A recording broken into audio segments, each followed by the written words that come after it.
Okay, good evening everybody. I hope everyone's having a wonderful day. So, that being said, let's get started. So I'm going to be talking about today multi-way search trees. So now, multi-way search trees, you could think of this as a generalization of binary search trees. So today I'll be featuring a couple of things. One, how we can take the ideas we've seen in binary search trees and how can we generalize those over a wider class or a larger family of search trees. Why might you want a more general or fanciful family of search trees? Well, you might want to represent the data in a different way. For example, what if the nodes are supposed to represent different things in relation to each other?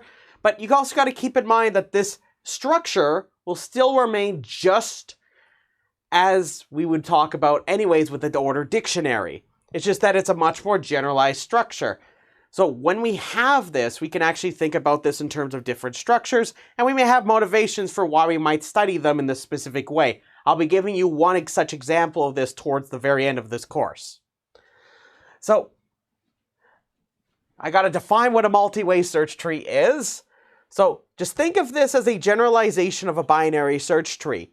So the first thing, remember, like I said, we're going to look at these wider classes of them, but also look at this more as an exercise of what we could take everything that we've learned in this course and try to throw it at this thing and see if we can come up with algorithms that will work in much more general settings.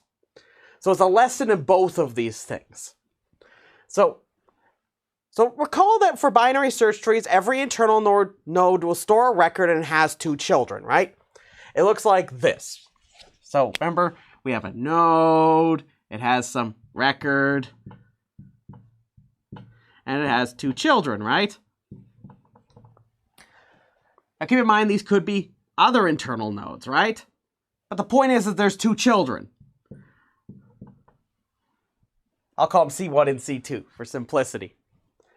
So I'm going to define the concept of a D node. So this is simply a node with D children. So for example, what would you call a node that like this one? What would you call that then by this definition? So for a binary search tree, what would it be?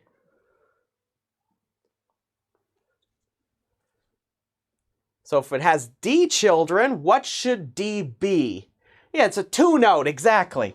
So I would just refer to this as a 2 node.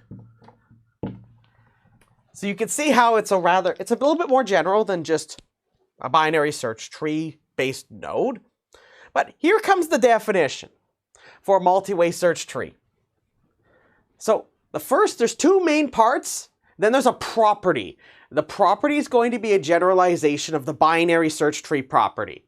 So just take note of that. So the first one is that every internal node has at least 2 and at most D children. So what I mean by this is that if I give you an internal node, it will look very similar to what I have here. So you're going to have it where it has at most D children. So I'll have C1, C2, C3, CD-1, CD. So I have D children. And in addition, I'm going to have D-1 records. So notice I have a pair here, a pair here. I have D-1 of them. So now instead of just having one record in a node, now I have D-1 records in a node. So just remember, if I have D children, that means there's always going to be one less many records in the node. So if you can remember that, it makes this a piece of cake. So if I have the number of records, I add 1 to it that tells me how many children there are. So one thing I'm going to do for the sake of ease for us or convenience, I'm going to add so-called sentinel keys. So if you're not aware of this term, it is just simply additional values that make it easier for us to implement the data structure. So these usually are used for key comparisons to make it simpler for us so that if I run into an outlier case, say outside the range, these 2 additional values will ensure that I'm not going to be comparing something against something that doesn't exist. It makes things much simpler for implementation. You may have run across this idea before, possibly. So maybe that may be something you may have possibly seen in 115. But if not, we're going to do it here. So that's the first one. So our nodes are going to look like this. So these are what our nodes will look like. The second part is that all the leaf nodes store no data. So they act as placeholders. So they're just like when we talked about the binary search tree. So you might ask, Dan, so in the binary search tree, these leaf nodes, they just had no data in them. So what does that mean? Well, that means that when I had these leaf nodes, well, the data attribute just was null pointer, right? Or just null. Well, the same idea is here. It's just a placeholder. It makes it easier for anchoring and performing operations on the tree. So who knows? We might even modify them. But the point is that they exist. And if you're wondering, yes, you can optimize these, all the algorithms I'm going to give you to get rid of them. So just that it involves now having to check for null instead of these leaf nodes. And it takes away some of the conveniences of these leaf nodes operating like so-called anchors for some of the operations. So those are the two main things I want you to be aware of. The third one is the property that makes the multi-way search tree operate. So for every record KV stored at a node in the subtree of some internal node rooted at CI. So suppose that this is CI right here. If I look at any one of these subtrees, if I look in here, my record's in here, what I'm telling you is it's sandwiched in between two possible values. It will be between the previous key that would be in here, and then, of course, the key itself on the current spot. So you're going to see that's always the one previous, then I have my current one. And the subtree, you can imagine it almost like it's sandwiched in between the key's values, just like in my picture here. So this might be going down to a subtree, and all of these in here are going to be sandwiched in between here for my records. Just like when he talked about the binary search tree property, if you just take this where I have two children, it boils down to this, right? If I have two children, all the ones to the left of, or that are on my left, if you ignore the sentinel keys, which they function that way in this case as well, but you don't need them in a binary search tree, it's a little bit easier just to implement it like this. But you can imagine it just like I have all of my stuff on the left, all my stuff on the right, all the stuff in my left subtree, all the records in my left subtree, all their keys are less than the value in my node, right? So this is just the idea, but extended so that I have multiple records in the node. That's all that's happening. So if you were to go, for example, to this one right here, the first subtree I have right here, it's just like having a left child. If I go to the furthest right one, this is just like having a right child. Just now I have several children. So hopefully you understand what I mean by this. So it's just a set. I'm just going to have it where now I'm going to have it where there's going to be subtrees that these subtrees are going to be rooted at each one of the children. And the idea is very simple. They're just going to have records that are going to go between these values. And this has to be true at every one of the internal nodes, just like in a binary search tree. So are there any questions so far? I'm going to give you an example of what one of these might look like. So I just wanted to give you the definition. So the last subtree, should it be less than KD? So I made it greater than KD because notice that everything on this side, if it ends up, because remember, I have D-1 records. So I have, these are all of my actual keys inside the node. So it means that if it's to the right of KD-1, that means it has to be bigger. Or actually, let's see. KD-1, I think it's supposed to be KD-1. Let me quickly just take a quick peek. Yeah, it's KD-1. Thank you, actually. It's KD-1. That should be KD-1. Yeah, because you can't be less than, it would make no sense, right? Because KD is infinity. Thank you. This is how I know you're understanding. So what are the less than and greater than for? Okay, so like I said, it's sandwiching the values in between.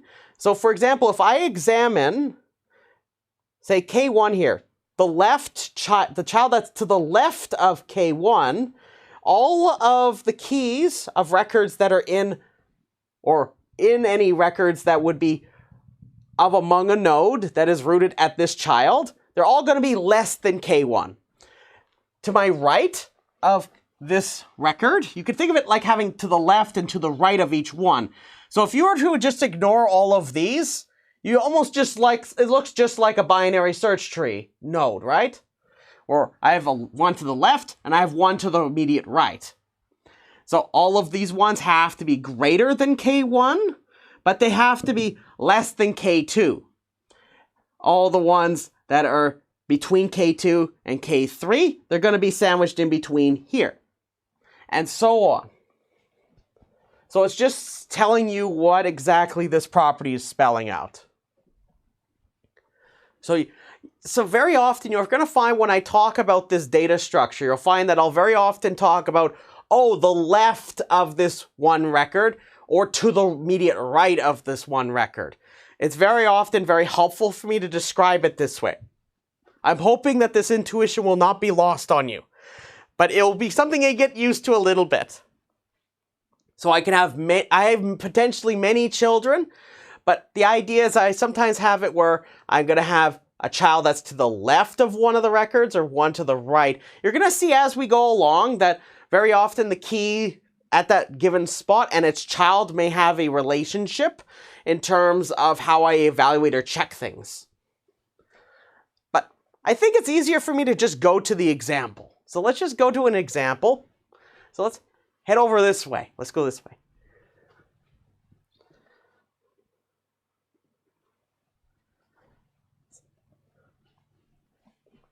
So we're going to figure out if the trees I'm going to draw right here actually are in fact multi-way search trees.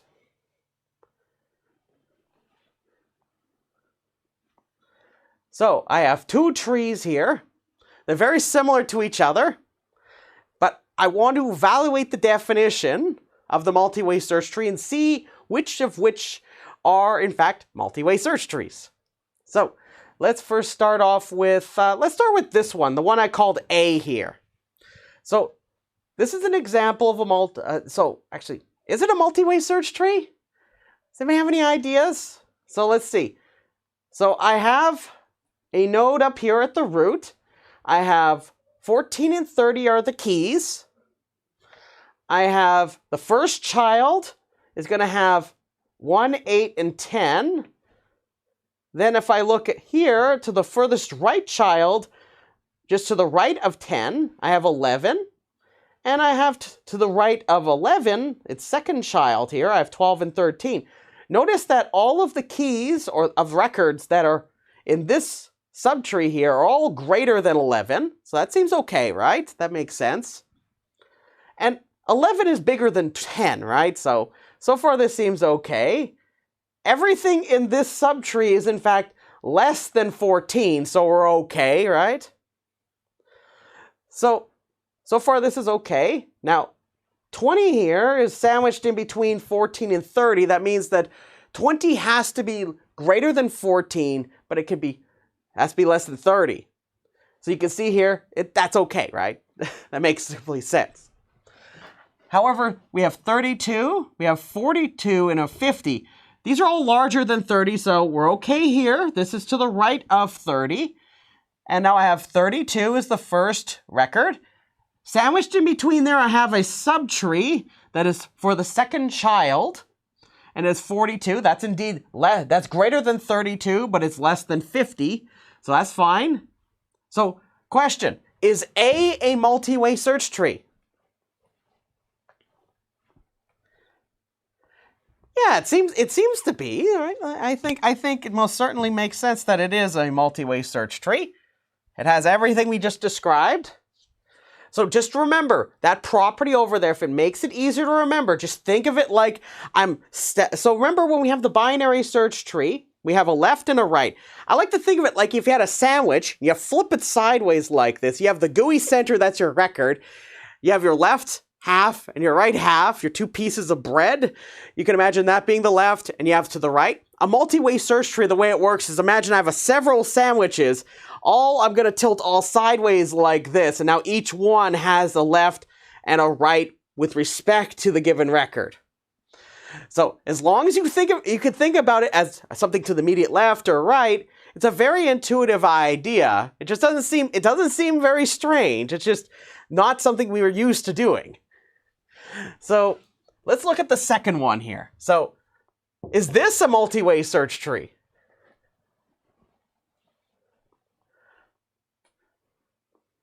So somebody's asking a question. What if the top left there would be a 15? So top left, say for example, if I were to put a 15 in here, or sorry, over here, like if I put a 15 in here, like I put it like right before, or say for example, I put 15 right here, I had another leaf, and then I had, a leaf, then I would have 15, then I had 20, that would be fine. Okay, so we're getting some good suggestions here. So far I'm hearing the answer no, and we have, yes. So I've seen, it's really nice because I think, it's really wonderful actually. I noticed that actually 2 students had pointed out in fact exactly the 2 reasons why this is not a multi-way search tree. So it's actually, instead of just having 1, I put 2 in here. So the first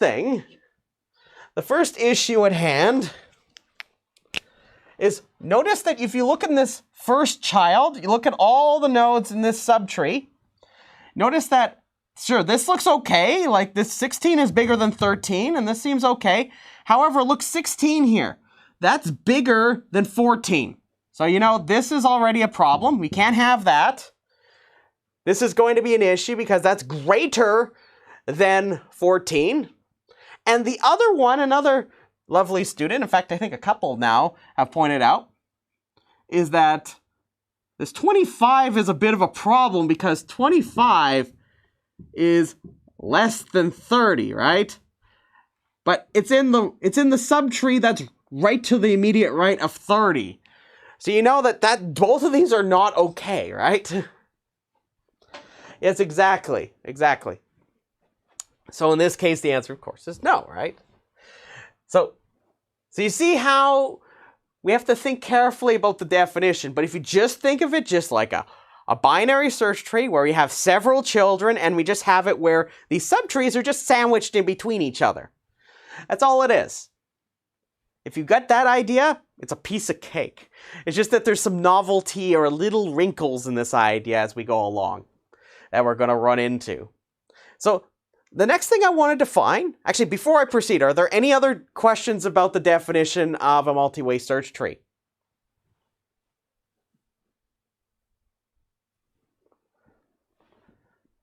Okay, so if there is 15 in place of 1, 8, 10, what would be the result? So if I put 15 instead of 1, 8, and 10, if I put 15 right here, 15 would not go well right here because that is in fact larger than 14. So that means that you would be violating the property that we have for our multi-way search tree right away. So if I had 15 right here, that would not be okay. If I put, for example, let's say, if I change this 14 to a 17, then this issue is gone, but you're still dealing with this one.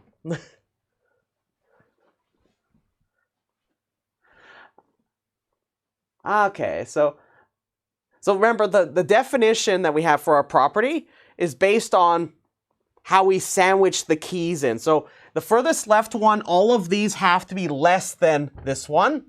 All of the ones immediately after this and here have to be greater than this one, or greater or equal. We are dealing with dictionaries, so they're all going to be unique. But this value has to be less than this one. So notice it's just left, right. If you just look at it like this, it's a little bit easier to see what I'm doing here. So you can just look at it just like that. So I have another definition for you. is, so this is just a helpful definition for us. I must stress that there is a definition for the degree of a node. It's simply the number of children. But some people like, in the context of multi-way search trees, defining the notion of the order or degree of a node in a little bit more of a specific way. So I just want to warn you that this is going to be a little bit more of a utility-based definition for us. So it's going to be this value D. So you know how I had the D node? So this value D is going to be rather important in all of our analyses. So it's just going to be the maximum number of children among all the nodes. So for example, if I give you a binary search tree and say it has at least one record, you know right away that its order is 2. Because that's the maximum number of children you can have in a binary search tree, right? I have a question. We know that A here, this is a multi-way search tree. What's the order of any one node in this tree? So how big can the order be? So you got to think of it like a value you can set. That's the intuition behind it. So you can think of it like a kappa, like how many children you're allowed to have. But I must stress that in all the algorithms I'm going to give you, the order of the tree might change. So far I got 3 and 4. So let's take a look. The number of children at this node, I have 1, 2, and 3. At that node over there, I have 1, 2, 3. This one has 2. This one has 4. And then this one has 3. So it looks like in this case, the order is 4. So in this case, the order is 4. So if I'm talking about the order, so the order of 4 is for this one. So if I want to talk about the overall tree, I usually look at the maximum number of children over all the nodes, but I can define the order as almost like a parameter that I can check. So just don't let this throw you off. There is a notion of the number of children of a node, which we've talked about before. This is just specifically for the multi-way search tree. So we're going to see that in all the algorithms I'm going to give you today, that this D value only just plays a role and it might change during the construction of the tree. But as we're going to see in the last couple data structures I'm going to give you, you can actually have control over this D. And this D actually plays a very important role in how the tree mutates and changes. So in some examples, we'll actually change D to a specific value, or I could think of D like a constant. So if I pick the value of D, then I can ensure some properties.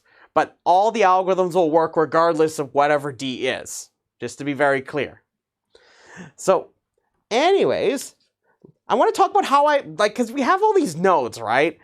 And you know how we talked about the linked tree representation? I have to do something like this with you. I have to show you what's in here. Because I need to take like a magnifying glass out. I need to like stare at this thing and see how I could represent this node. So let's do that. So let's take a look at what one of these nodes would look like. It'll help us understand what we need to do to take our algorithms that we know for the binary search tree and generalize them. Because the whole idea here is that we're going to try to take the ideas we had from binary search trees and try to throw the kitchen sink at it. We're just going to see what we can accomplish here by just taking some of the ideas we're aware of that we've learned in this class. And we're going to see if we can kind of stretch this even further. So let's talk about this. So, well, the thing is, the second tree isn't a multi-way search tree, but I guess technically speaking, if I were just to take a quick peek at that, I believe the order of that tree specifically, I think is also 4.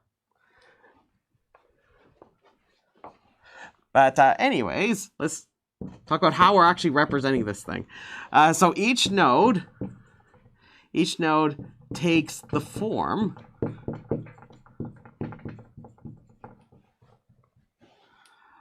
and I'm going to draw a picture. I'm going to draw a picture to make this a little easier for you to see what's going on. Rather than writing out a paragraph, I think you would appreciate a picture much better. So I'm going to have a node. I'm going to make this a little longer. So if you're drawing this out, give yourself a little bit of space here. So I'm going to have I'm going to have a couple of secondary data structures at least. So, and then I'm going to have one more. It's going to be one shorter. So I'm going to have keys. So I'm going to have the keys.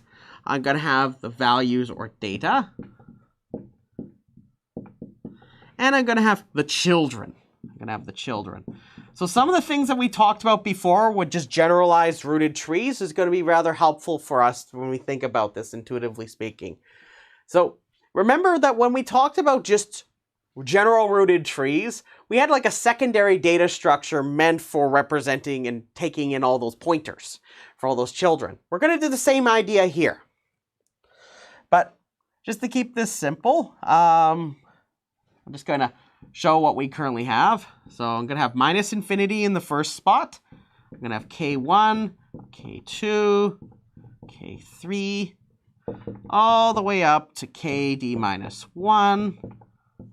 And then I have infinity in this one. Remember I had those two sentinel values? I'm adding those on the ends.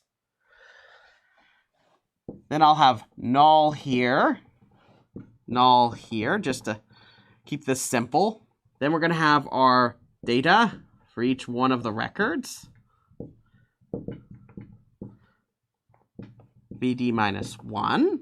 So I have V1, V2, V3, VD minus 1. And then I'll have the children. So this additional array or collection, however you'd like to view it, it's going to be indexed from 0 up to D minus 1. And it's going to have pointers. Lots of pointers. It's like a birthday party. And everybody's invited.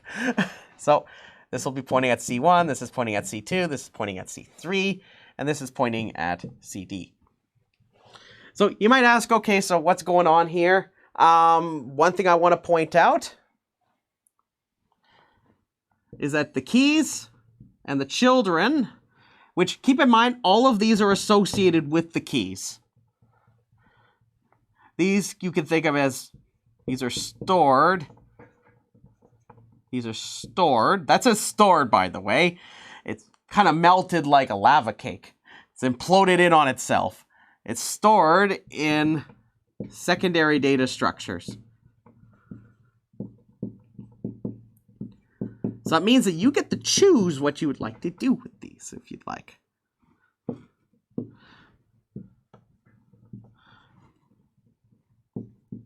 Where each key is associated with some data. So, as long as it's an ordered collection, it'll suffice. However, I must stress that for everything I'm going to talk about here, they could just simply be arrays. So, if it makes it easier, you can make a note off to yourself. Just think of these as arrays, and it makes things easy enough. You can think of them as vectors, you can think of them as lists. There's many ways you can think about these. I'll just think of them just as arrays in class. It's easy enough. All the algorithms will work regardless. As long as it's an ordered collection I can index into, it'll work fine. So, you might ask, okay. So first, actually, before I proceed, does everybody have the general idea? Is that I'm going to have a whole bunch of keys and data in my nodes, and I have the children. But it's very similar to the structure and setup I had for the general rooted trees. Just now I have it where I have multiple keys and multiple data values inside of here. So if we're okay with this, give me 2 thumbs up. Okay, great. So like I said, you got to look at this more like we're just having some fun here. We're trying to figure out what's going on. How can I take the binary search tree and extend it so that it covers a lot more types of search trees. You can think of it like a big family reunion of search trees, where the binary search tree is just our special boy or girl, or whatever, our special dog at the birthday party, your special cat. So the first thing I want to make sure you're aware of is many of the operations we are used to for binary search trees are like those for multi-way search trees. So that's the first thing. I just got to make sure I say this at some point. Multi-way search trees. Just the thing is, we're going to try to extend them. So that's what we're going to focus on now, is trying to extend all of them. So the first thing I want to tell you is that, yes, you know how we have the in-order traversal? And we have our tree traversals, right? You could do your in-order traversal, for example, with a multi-way search tree. I want to show you how you do this. So, and it's actually fairly intuitive if you just think about it just like a binary search tree. But remember, now I have multiple children. So think of it just, instead of me just going immediately to the last child, I go through each of the children one after the other, kind of zigzagging. Actually, zigzagging isn't the term I should probably use. It should be more of that I'm hopping in and out of the node, almost like I'm weaving or cross-stitching through the nodes. So I'm just hopping in and out, in and out, in and out. I'm just kind of just dipping in and coming right out. Like me at the lake. That water can be quite cool sometimes. So for example, we could do an in-order traversal of a multi-way search tree. So I should have just kept the tree here, but I'll draw it again. 14, 30. We have 1, 8, and 10. We got 20. Got 32, 50. Leaf node, leaf node, leaf node. Then I have 11. Then I have a leaf node. Then I have 12 and 13. I have leaf node, leaf node, leaf node. I have 42 with a couple leaf nodes and another leaf node. So you might ask, okay, so Dan, what's the trick with the in-order traversal? Now, because it is an ordered tree, this isn't just like any old just rooted tree. That has very special properties. So just like a binary search tree, you could perform an in-order traversal of this tree. And the first thing you might think of trying to do actually works. So remember, if I were to just pretend that this was just like this, and what would be the thing you would try doing first? You would go to your immediate left, right? You'd go to the first child, and you would go all the way down your first child, right? And when you're done visiting your left, when you come back, you visit yourself, right? And then you go to your immediate right. But what's your immediate right? It's just simply the next child. And that's actually how the in-order traversal of a multi-way search tree works.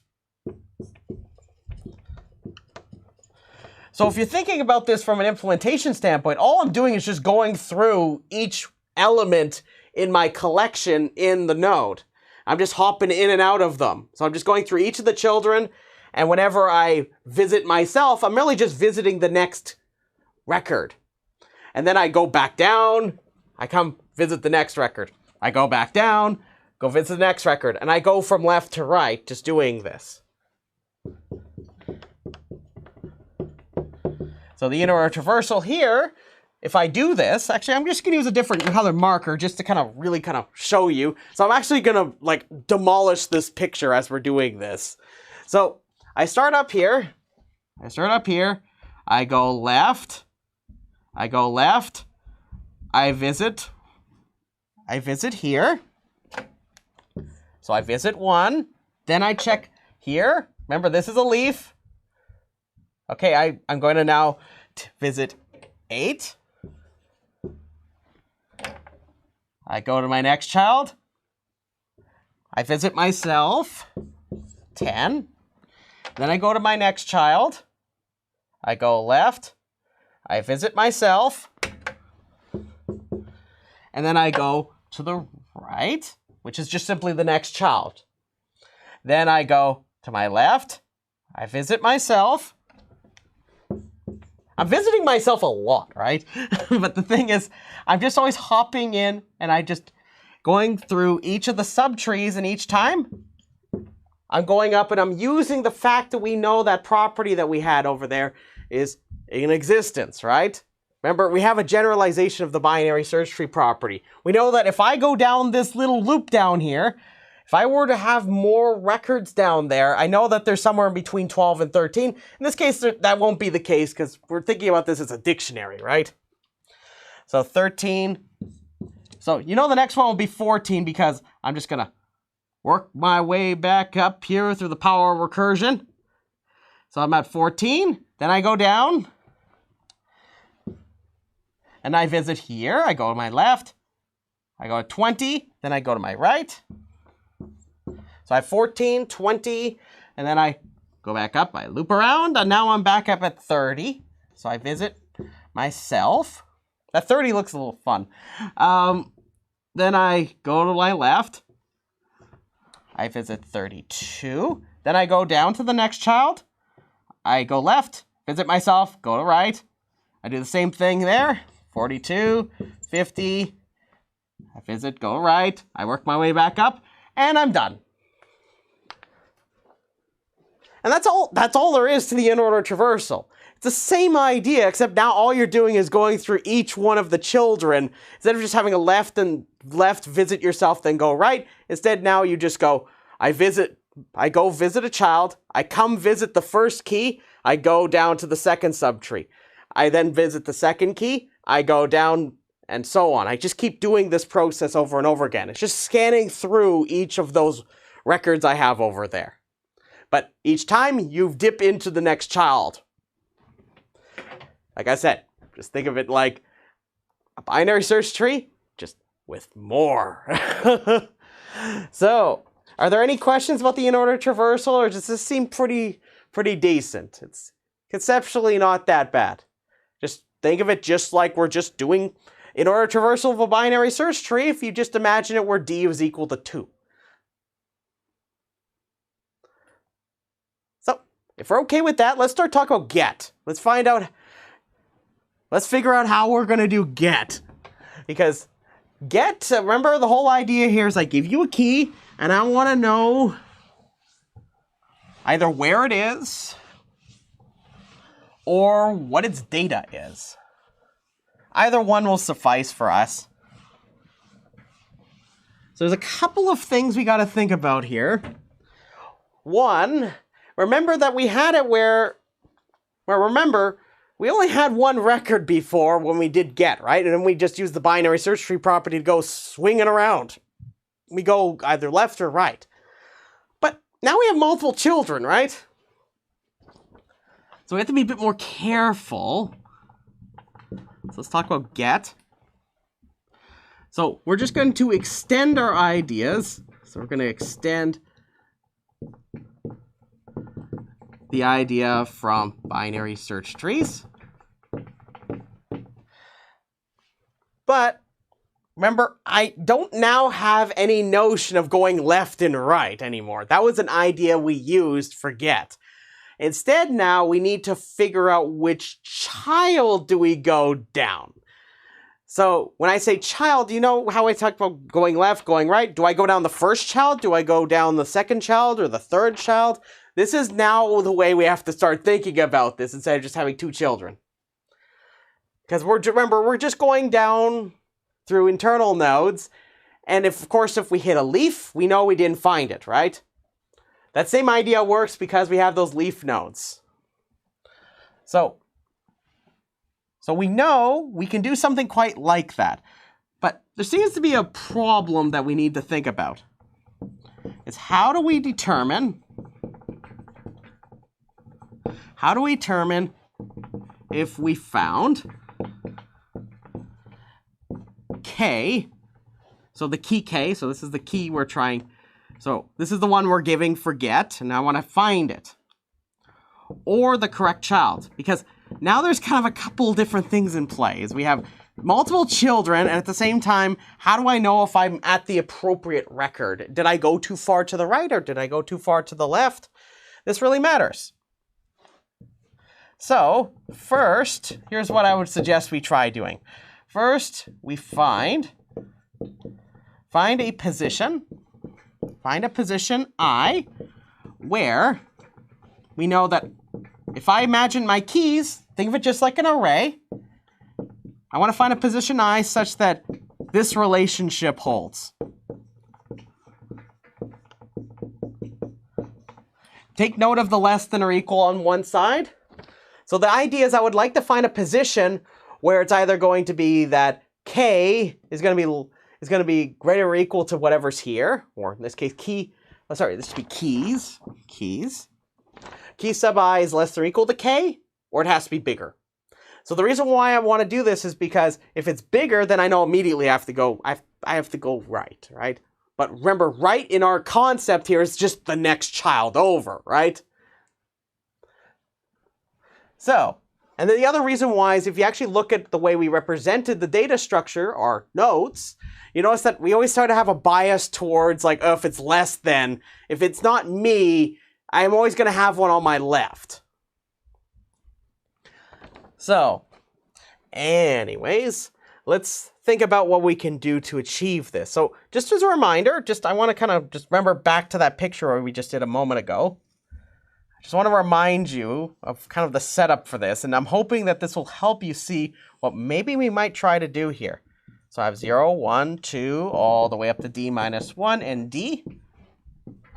So I have minus infinity, I have my positive infinity, I have k1, k2, k3, and so on. Actually, we'll put one more in here. We'll put k, d minus, let me fix that. My apologies, k, d minus 1. That's even worse than it was before. Let me fix it again. I'm just having a little bit of fun here. My apologies. This is k, d minus 1. That's a little better. So I have that. I have child 1, child 2, child 3, until I get to child d.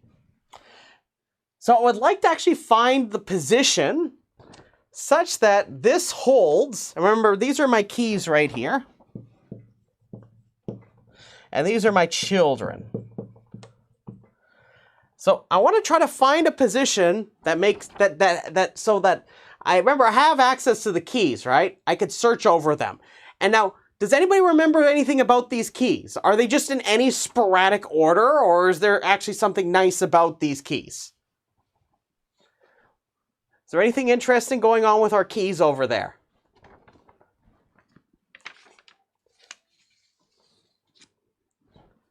They're sorted, right? Very good observation. So they're sorted. We know that they're actually from smallest to largest. So, interesting question, everybody. What algorithm do you know about that we can use for sorting on an array that is already sorted? So how can I search? Yeah, I'm getting good suggestions. How can I search for it? Binary. Yeah, we can use binary search. Perfect. We can use binary search. See, like I said, we're throwing the whole kitchen sink at this thing. Think of it like if you find like a video game, we're throwing this at the final boss, okay? So this is what we're doing here. So we're just kind of taking everything that we know about, we're trying to apply it. We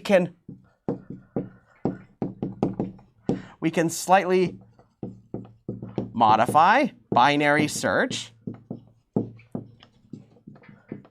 So one thing I must stress is that it isn't going to be literally binary search. We're just going to make a very small tweak to it, just so that we use these, right? So we can slightly modify binary search, but it's a very easy tweak to it. We can modify binary search to search over the keys.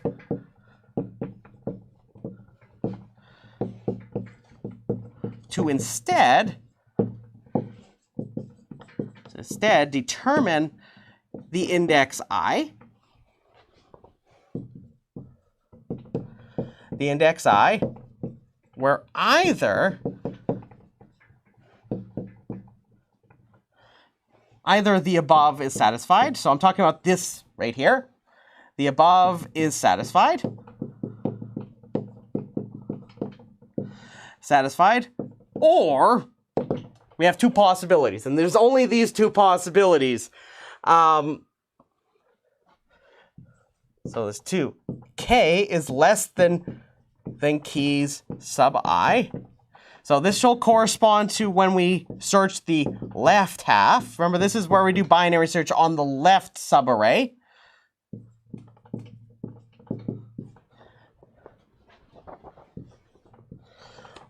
Or K is greater or equal to keys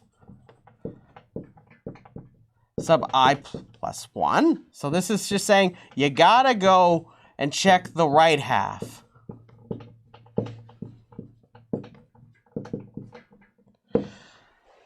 So question. What's the time complexity of doing this? Does anybody have any ideas? So just think of binary search where I'm just going to make it so it just does this comparison instead. So we know it's logarithmic. So we know that the time complexity for doing this binary search is logarithmic. But logarithmic in what? So what's the time complexity of doing this binary search? Carefully look at what those arrays are like. So is it n or is it something else? Well, I'm getting some suggestions about that involve d. Well, think of it. Well, I haven't yet got fully to the get part yet. I just want to know what's going on with binary search, the modified version of binary search. So in this case, if I find this position I, the time complexity to compute this is dependent on the length of the array, right? And the length of this array is going to be based around d, right? Instead of it being n, so in this case, it's big O of log d.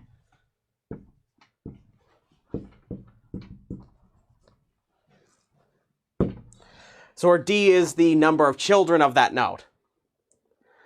So now we have the utility to do this process where we just simply we figure out what child to go down towards.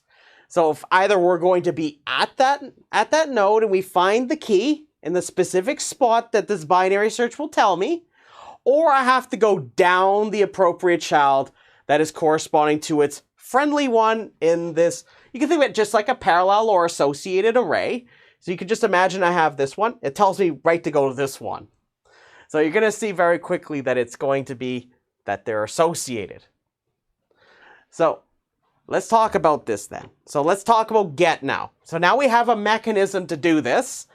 So now once we've done that, everything becomes much easier. Because we know what we can do once we know which way we either go down or where that key might be. So we have a mechanism to do this. So let's see what we can do with this. So I want to do an example. I really shouldn't get rid of this tree because I'm going to draw it again. So let's do an example where I'm going to use get. So I'm going to imagine I apply get at the root. And it's going to be 12. I'm going to go look for 12. So I'm going to have 14. So this is the exact same drawing I had earlier. Somebody keep a count of how many times I drew this tree. I got to stop erasing it. 32, 50, 42.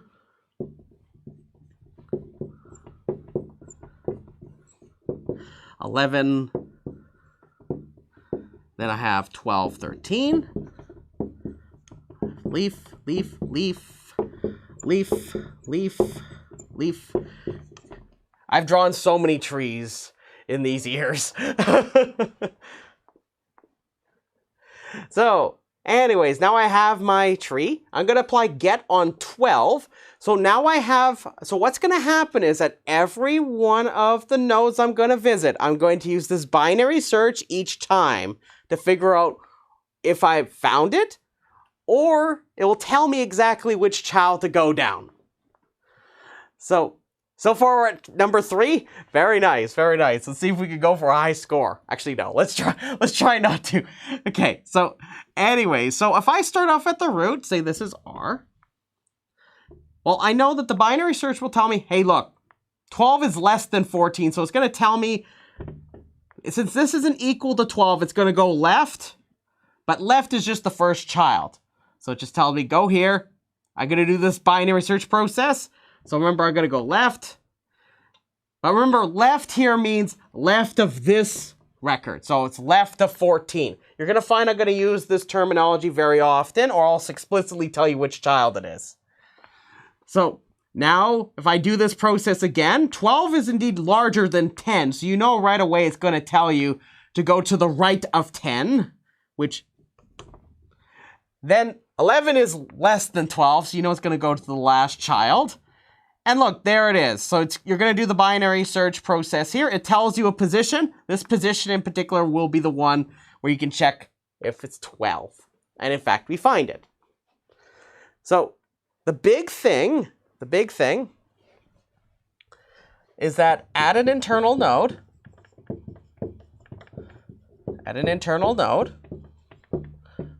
we try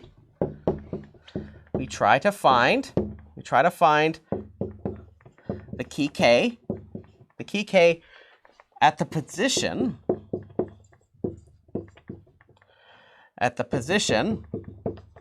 holding r dot keys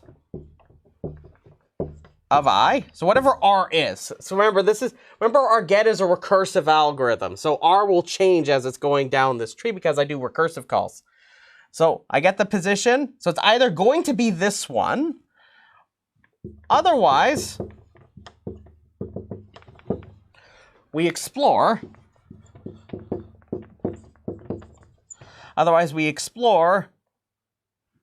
At r dot child of I. So for us in C++, we would be using arrows for these.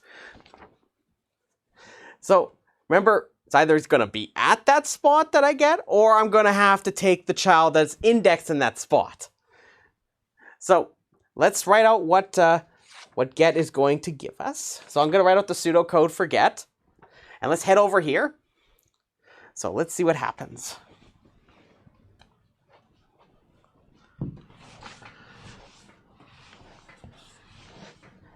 So just remember, we're just trying to adapt the ideas we had from the binary search tree. This idea of doing get like this is not crazy or anything, or crazy exciting. It's just simply okay, maybe it is.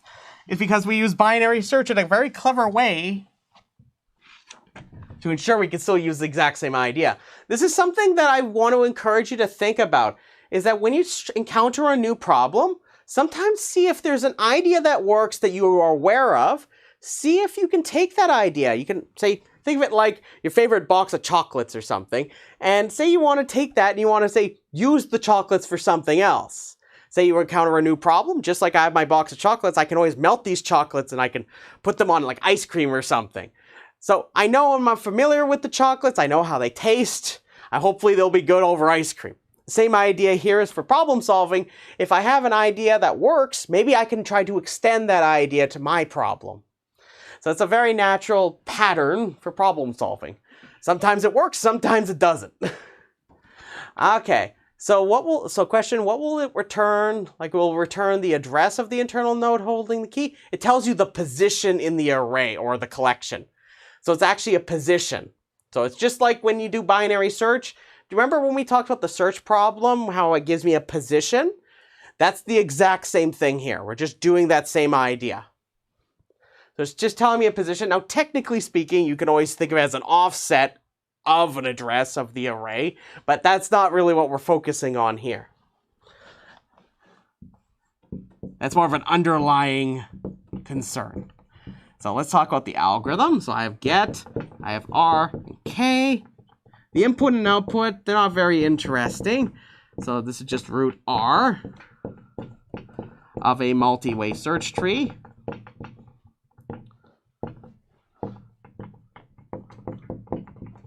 And I have a key K. That's all this is for the input and the output.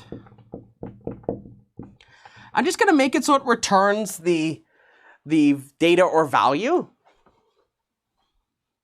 But you can easily modify it to be the exact same way we had it for our other one, where it actually returns a node. So I have value data associated with key K.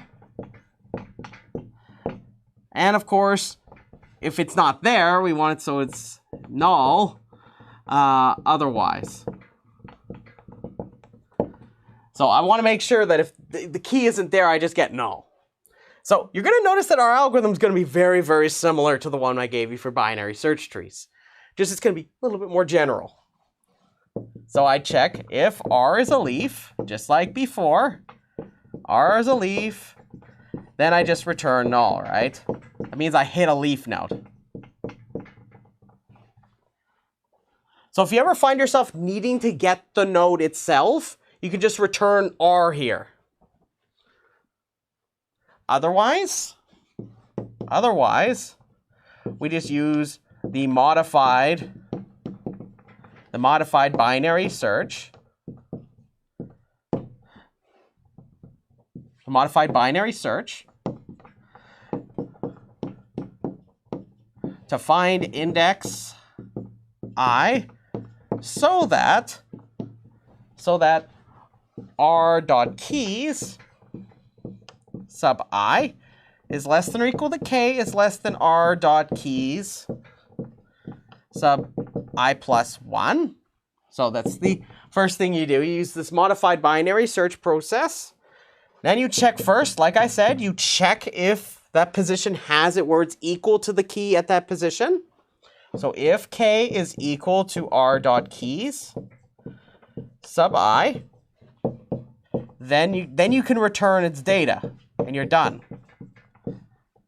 Return r.data at I, so we got a match here, so we found it. Again, you can return R if you need to actually return the node. Otherwise, we know we know which child we need to go down to continue our search. Otherwise, we return whatever get is for r.child of I with key K. So we're just going to explore the appropriate tree.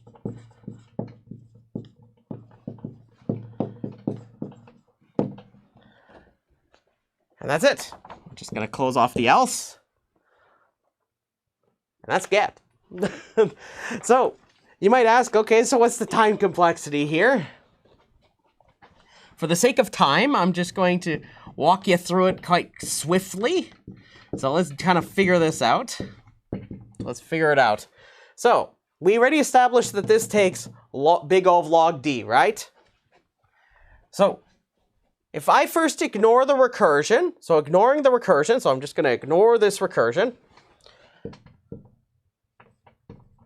So I'm going to ignore the recursion.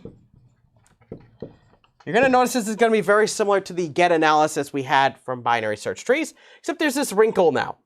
So I have all of this taking constant number of operations, except for this step.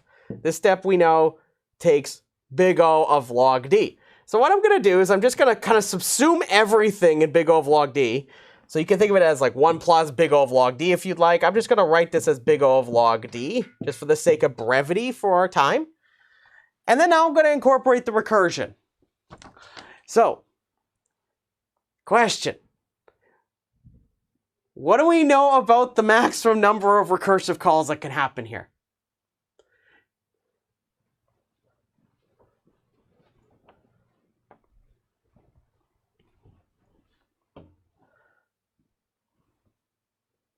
So when I bring in the recursion, yeah, so how many calls can happen at most?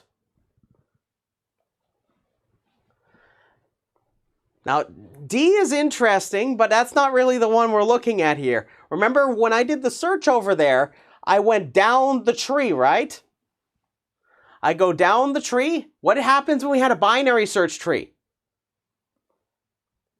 So remember in get's analysis for binary search trees, we had it where this is all just a constant number of operations, right? Then there was something that affected the running time when I brought in the recursion, right? It's the height. Yes, it's going to be height plus 1. So when you bring this all together, you're going to end up with this being big O of h log d, where h is the height.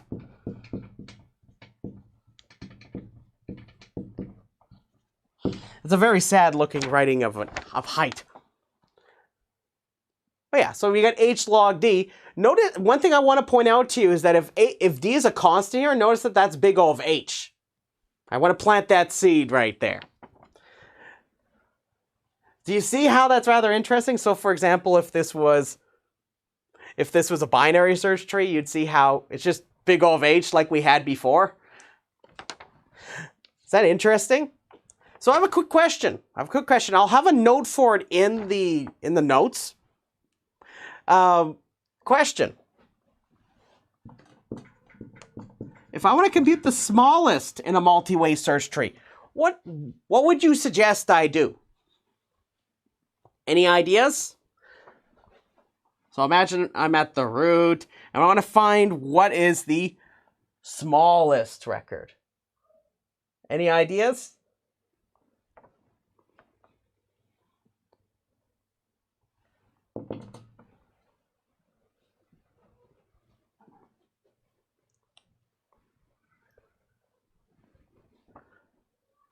Yeah, go all the way to the left. So I'm just going to do is just go as left as possible, but going left is just going to the first child every single time, right?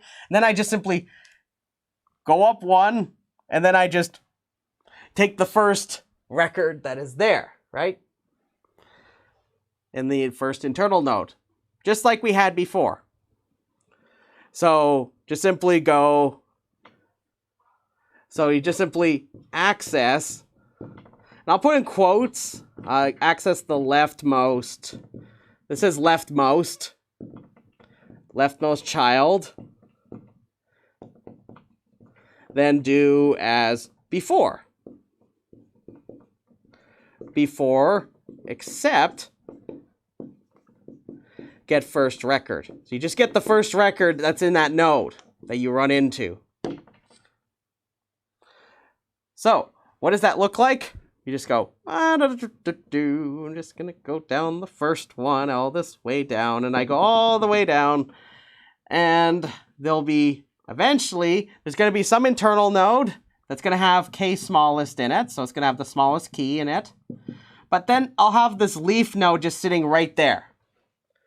So remember that all I have to do is I just get the parent of whatever the leaf node is, and that'll get me right here. I can just grab whatever is the first record here. And that's all the algorithm is. And as pointed out in the chat, notice that the running time of this is dependent on, this is kind of a weird slant, it's dependent on the height of this. So notice that if I do this, notice that the time complexity of computing smallest, computing smallest, because I don't have to do the binary search process at all. I just go left all the way. But left is just accessing the first child every single time. That would just be r.child sub 0 every single time. So the time complexity here, as pointed out in the chat, it will be big O of h. That's it. Is that nice and simple? So our idea for computing the smallest is rather nice. Next, we got to talk about doing insertions. So doing insertions, we'll see what happens.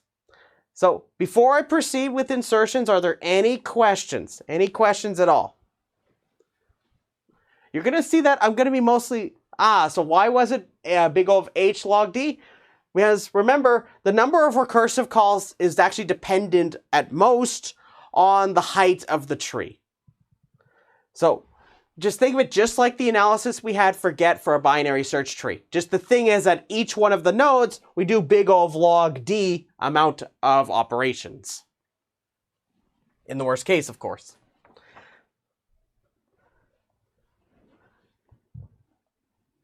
Let's head over here. Let's talk about put. Let's see how we can do insertions. I just about accidentally got rid of it. Let me put it back. That doesn't count. That doesn't count. Oh no.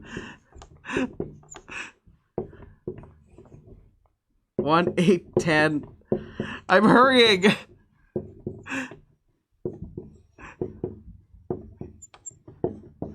12, 13, and let's put back in the leaves. Okay. So, there. It's okay now. I fixed it. Okay, that time I did it deliberately. I am terrible. I am terrible. The true monster of monsters. So let's talk about put. So the first thing that I want you just to be aware of is that normally when we have a multi-way search tree, it'll be typical that the order of the tree is trying to be preserved.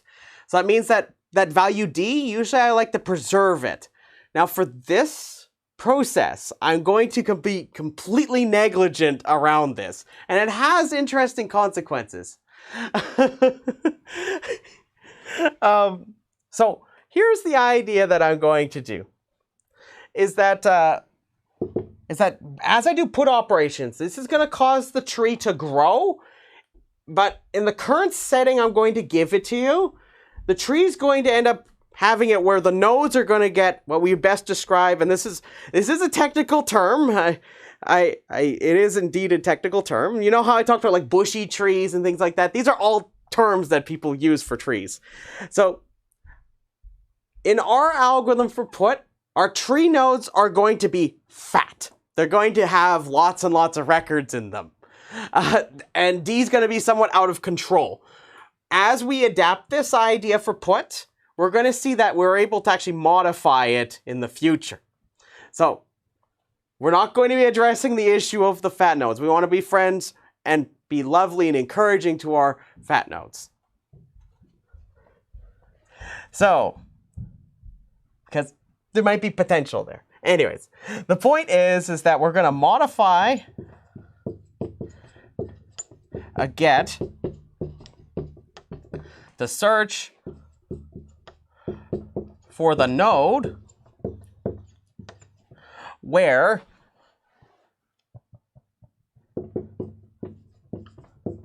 it would be placed,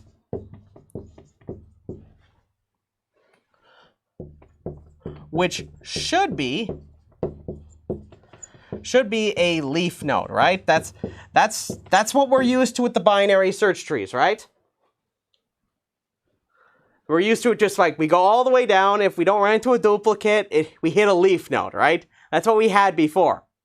So we're going to make a small wrinkle change to this. I told you it wasn't going to be a very clean process, but it's going to be somewhat like that. So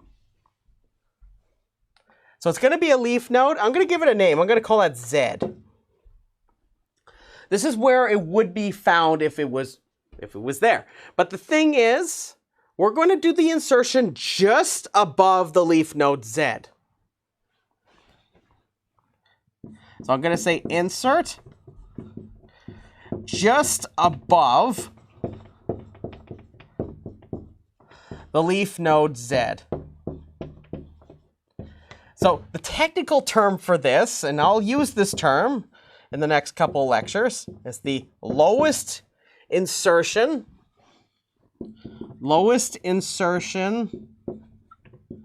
internal node, node V, is the parent of Z.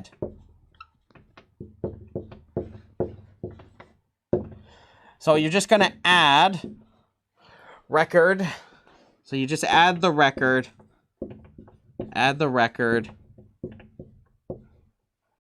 We'll say into, because you got to think of it more like a data structure that's inside of here. Into V. So just to give you an example of what I mean by this, is suppose that I were to put 25 into this tree here. So I'm going to do get. Instead of doing get, let's do put. I'm going to put 25. So I'm going to put the record with key 25 in it. So I'm just going to do the get process I did before. So it would tell me, go down this way.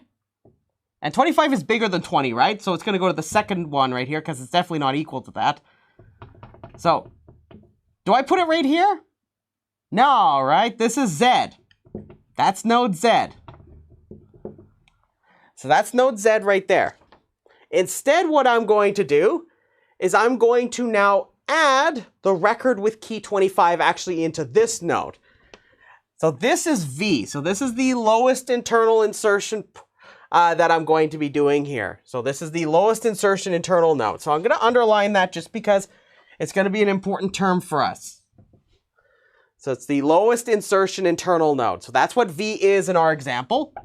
All I do is I take 25 and I put it in here. And then I add a new child like this. I just introduce another child. But the child is a leaf node. So this is how I would do the insertion, is I go down and then I get the parent of Z, and that's the lowest insertion internal node. And you just add it into there. So you can see very quickly that if I had, say, started off with a tree, notice that this process, if I just keep doing this, say if I start off with an empty tree, every time it would just add it to another, it would just add another record in on each of my nodes, right? It just does this over and over again. This is what I'm referring to as a fat node. We're going to have a mechanism for this to be resolved. We're going to be encouraging our fat nodes. They're lovely, lovely nodes. So you might ask, okay, so what's the time complexity here? So what about the height?